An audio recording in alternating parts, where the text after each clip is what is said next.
back again with another personality intro, and I've been told that you're supposed to vary things up a bit where you are, not just do them all on a single dog walk. So I've decided to make a bit of an effort this time, and yeah, I think it's alright, I guess. Let's go short on this one. There were plenty of ports to and from the Amiga and Mega Drive, or Genesis, seeing as you bloody love Phil Collins so much, and I'll talk about those direct one way and the other things again soon. But for now I want to look at the arcade, a big part of the market for the 80s and early 90s as it was. Now the thing was, Sega made arcade games. Sega also made the Mega Drive, so when Sega ported an arcade game from the arcade to the Mega Drive, it didn't have to go too far outside the safe confines of Sega HQ. As such, it received all the love and nurture you'd hope for and expect from a doting parent. Even if an arcade title wasn't originally made by Sega, the in-house expertise was there to make something accurate and good. The Mega Drive wasn't as powerful as Sega's arcade hardware, so it would never be arcade perfect, but it did some damn good impressions of the coin-ups over the years. The Amiga, meanwhile, was not catered to directly by Sega. It saw arcade ports coming from external devs, so things didn't always turn out too well. In fact, things sometimes turned out like they would when Tiertex was involved.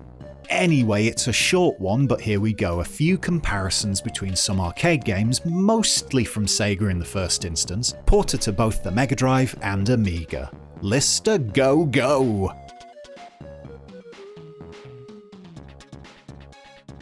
The original Ray Harryhausen simulator, Golden Axe's port from arcade to Mega Drive, arrived in the same year as the coin-up release and was really about as good a version as you could have hoped for in the home. Some of the pizzazz was missing, sure, but generally speaking this was the arcade classic in its pure form. Ridiculous, fun, and oh so short. Also something in which you could kick elves because they are little gits.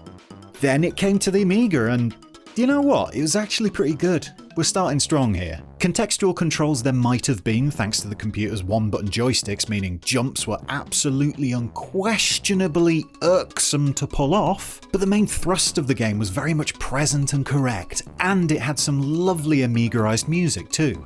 Also, you could kick elves because they really are little gits.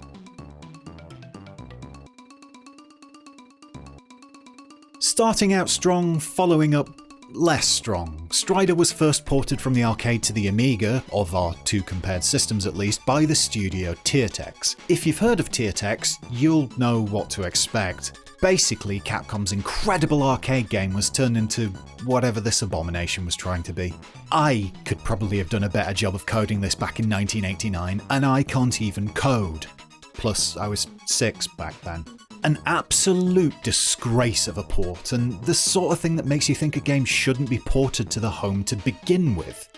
At least until it turned up on the Mega Drive. See, this was a wonderful situation in which a Capcom release was ported by Sega itself, one arcade master to another, and the result really does speak for itself.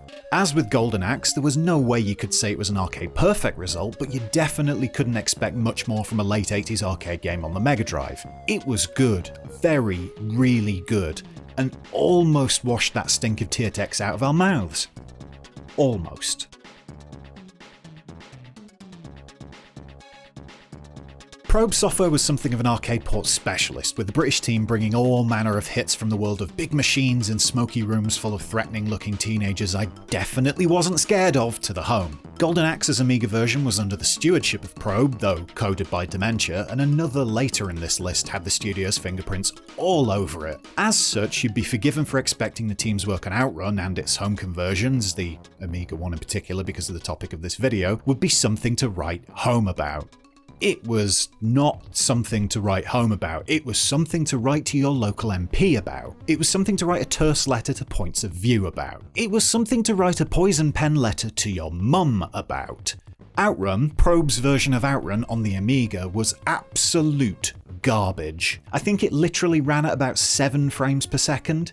Yes, the arcade original was cutting edge to the point that new hardware was literally built for it to run on, but surely we could have expected better for a home version. Even if it was just a higher angle tilt on the camera so obstacles didn't appear pretty much out of nowhere. No? Well, Sega handled the Mega Drive port a few years after the original round of conversions had come to the home. It probably waited so long to make sure at least some people who played that first batch of ports had died or something, because did I mention the Amiga version was a skip fire in game form? Anyway, the Mega Drive port was great, much closer to the arcade original, and restored everyone's faith in gaming humanity. A bit. This time around, Probe handled both the Mega Drive and Amiga ports of Midway's original, with the Sega version hitting earlier in 1993 and the Amiga one just in time for Christmas that same year. Handy that. Almost too handy. I think we're all fairly well acquainted with Mortal Kombat, especially following Digital Foundry's excellent comparison of all the versions of the game ever made. See, I don't always slate DF, I love that channel's retro stuff. But yeah, in short, Mortal Kombat on the Mega Drive didn't look as good as the SNES version, but ran a lot better. Included the blood if you entered a code, and yes, down up left left A right down was a code you could use. Please, for the love of everything, stop telling me I'm getting the blood code wrong when I'm talking about a different code you could use to turn on blood, well, dullards appropriately. Basically, Mortal Kombat on the Mega Drive was great, though a fair few steps off being on a par with the arcade original. So when Probe took MK to the Amiga, what happened? How did it ruin everything? What went massively wrong? Well, it wasn't that bad actually, and a big reason for this is rather than porting the arcade version, like would have happened if another studio had handled it, Probe instead just shunted across the Mega Drive version to the Amiga. The two formats shared a Motorola 68000 CPU, so the architecture was fairly similar, so the decision made sense. The Amiga couldn't quite keep up with what the Mega Drive pumped out though, and when you see them side by side, yeah, it's pretty obvious which version takes the top spot. But that didn't matter to the 10-year-old Amiga-owning Bransfield, who adored every second he spent with Mortal Kombat's port, something that showed A, Probe wasn't incompetent, and B, something good could come out of a project with a bit of effort put into it. It would have been nice to see what would have happened if the port had been given a bit more time to be perfected though, instead of being pushed for the Crimbo release. Ah well.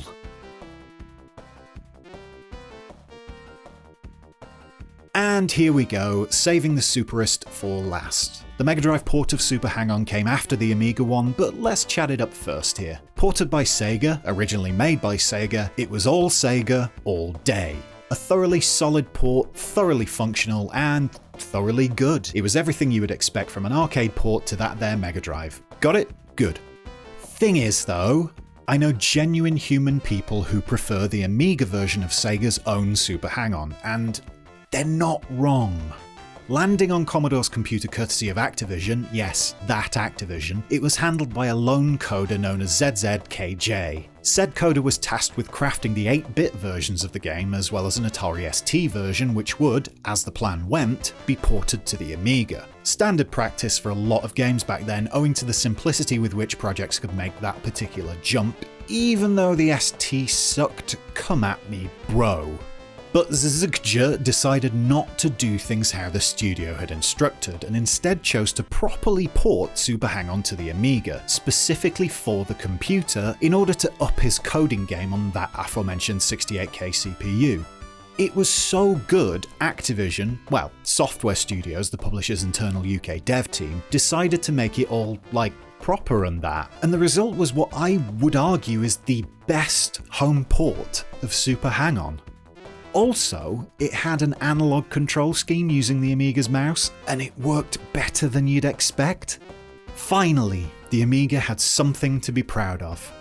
In 1988. Years before a fair few of the ports I'm talking about in this video.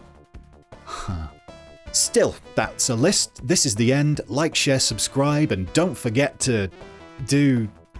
Nah, I forgot. Bye!